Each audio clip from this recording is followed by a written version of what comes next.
I'd like to show you how I created these collage tabs today. You can follow along with me and create some for your journal as well. And I created these for my Halloween journal using several different kits from Cara Brandon's Creation, so I will link to those below. I started out with some Tim Holtz paper, and I am just going, it's a 12 by 12 sheet of paper, but I'm just going to cut off a 2-inch strip from one side of the paper, so it'll be 2 inches by 12 inches. And I can get 3 tabs out of this strip. And so that was my plan, to have 3 tabs in each of the journals. And I'm creating 3 journals, so I'll need to create 9 tabs in all. So for each tab, I'm just cutting it down. It's 2 inches by 4 inches. And so that way you have 3 out of each strip. So then I'm also going to come in with my tab punch, and I'm going to punch out 6 different tabs. So it's going to be 2 tabs for each of the pieces, because we're going to glue them back to back. So I'm just going along the edge of my 12 by 12 and punching out the 6 tabs, and it actually works out perfect to get 6 out of one little strip of your 12 by 12. So I'll just trim that off, and I'm just going to trash that extra little piece, and then we will have all of this paper left over to play with. So here's a quick little look at the tab punch. This is the one that I am using. I'm sure there's different ones out there that you could use. So I've gone ahead and cut out all the different colors that I need. So I'm doing a blue journal, an orange journal, and a purple Halloween journal, which I could not find any purple paper. So I'm just going to use this gray, blackish paper here, brownish paper, for my tabs for my purple journal.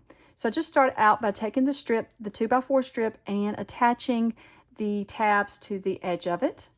These are very simple to do, but they're a lot of fun. They did take me quite a while because I was creating so many, but they were a lot of fun to do because I love doing collages, and this is a totally different way of collaging than I've done on my videos in the past. So I'm just taking some of the, I've laid out some of the tickets, some of the grunge journal cards. I think it was some of the ephemera. It's different ones. I'll have to link below because I can't remember what all kits from Cara Brandon that I did print out and cut out for this. I also had some fussy cuts that I just printed out on the computer and cut out with my Silhouette Cameo. And you'll see me use some of those as well, some images. And so I do go through and ink everything, but I have sped this video up quite a bit. Not as far as the speed, but I've cut out a lot of the inking, a lot of the different parts of the cutting and stuff. So just to let you know, all of the tickets, all of the little images, anything that I add to the tabs, I do take the time to ink around with black ink. You could use brown, whatever color that you are adding to your journal. And so what I did was I kind of tried to cut that out of the video so that you didn't have to sit and watch me ink. And so here are, I think these are the grunge journal cards. So I did pull out quite a few of her different kits. And so I want a focal point sort of for these tabs, and then kind of build around it with tickets and apothecary labels and different things. So for this one, I'm going to start out with the little crow journaling card, and I'm just going to attach it to this tab. But first what I do is I lay everything out. So like I said, this is totally different collage from what I've done before. You know, before we don't do it with images. It's more of just bits and pieces of paper. But this time I'm just collaging with the ephemera. And so I just want to collage this up so that it's kind of full. But also these are going to be used as tuck spots and sort of like pockets on my journal pages. So I want them to hang over from the 2-inch strip as well. So it does take a little bit of time just to lay everything out. I'm not going to show you the process of laying everything out for every tab. I just want you to kind of see the thoughts and process behind it. And so those are some fussy cuts. Also, here are some, those fussy cuts come from Creative Fabrica. This little moth came from a Tim Holtz stamp set and die set that I have. And so I've just stamped that and cut it out. And so I'll go ahead and just lay everything out before I start gluing, just so I'm sure that I like how everything is looking. You can see here I want a skeleton head, but that one is way too big. So I'm going to keep digging through my ephemera. And when I find the right one, then I will glue it all up. So I think this little skeleton head tucked right there behind the spider will look perfect. So now I have everything like I like it. I'm just going to glue it. So what I do is I kind of start with what is on the back layer and work my way forward. So if you're like me and sometimes forget where everything's laid out and it's very important to you, take a quick photo with your iPad or your phone, whatever you're using. I did not, but I just tried to keep in mind where everything was. So I started out with this little moth, gluing it on, and then I'm just going to take everything off of the top and start from the bottom layer, gluing up so I can get everything layered up like I wanted it. And I thought this was a lot of fun to create. So like I said, I will link below to the kits and things that I use, but also these journals have been completed, and I do have a flip through of all 3 journals if you're interested in seeing those and also seeing how I use those tabs in my journals. So I did use them in all 3, so you can see that in my flip through video. And as of recording this, those 3 journals are going to be available in my Etsy shop. I haven't quite got them there yet, but when you see the flip through come out, then they will be in my Etsy shop. So as of recording this, the 3 journals are still available, but check out my Etsy shop to see if they are still there by this point, by the time the video comes out. So I'm kind of doing this ahead of time. I did create these things, and then I'm just voicing over and going to upload these videos throughout the month, even though the journals are already complete. I really just wanted to focus this past month, August, on creating the journals and not really worrying about the filming and voiceover and getting videos uploaded. So now that the journals are complete, I'll show you how I created different parts of the journals in case you want to give it a try and create one yourself. So let me know below, do you create Halloween journals? This is the first Halloween journals that I have created, and the only reason I created them is because I was inspired by Cara Brandon's kits that she came out with, and so she had asked for volunteers to use her kits and to show them on our channels, and so I was glad to give them a try. And she really only asked us to use one, but you will see throughout the month that I have used, I think, all of her newer kits that she has come out with, because maybe 1 or 2 I did not use, maybe the Victorian ones, the images, but other than that, I think I've used everything.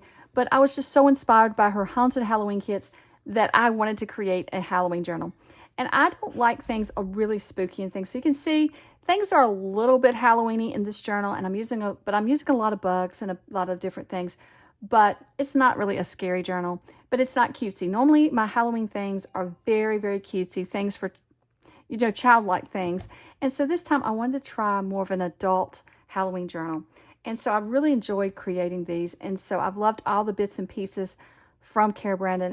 And now that skeleton was from Creative Fabrica, but this skeleton card here is from Cara Brandon. And I just liked everything that her kits had. And some of the things like the apothecary labels and some of those things you could use later on in other journals when you need a label. So here I'm just trying to decide. I know I want a skeleton on this one, but I'm trying to decide which one, if I'm going to use the image from Cara Brandon or if I'm just going to use the one from Creative Fabrica that I have cut out. But since this one is for the purple journal, you can see here I'm adding just a little spot of purple that's on that ticket. And then I'm just going through and looking at all the different bits and pieces. And so this one really doesn't have a set formula that I'm doing. So it does take me a little bit longer. When you create a journaling cards and things and you have a formula, it goes faster. With this one, I'm just playing and enjoying layering up the different bits and pieces. And so I think I'm going to go with the card that has the skeleton head on it. And then I will bring in, over on the side here, I want to bring in something to fill in that gap. So I'm going to just use this crow here. And I just like how everything sticks off at different sides and bits and pieces. Nothing is straight on either side. And that's what I was going for with these tabs. And so I'm just going to let you watch the process for the next few. And then I'll be back to show you all of the tabs completed.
So here are the completed tabs.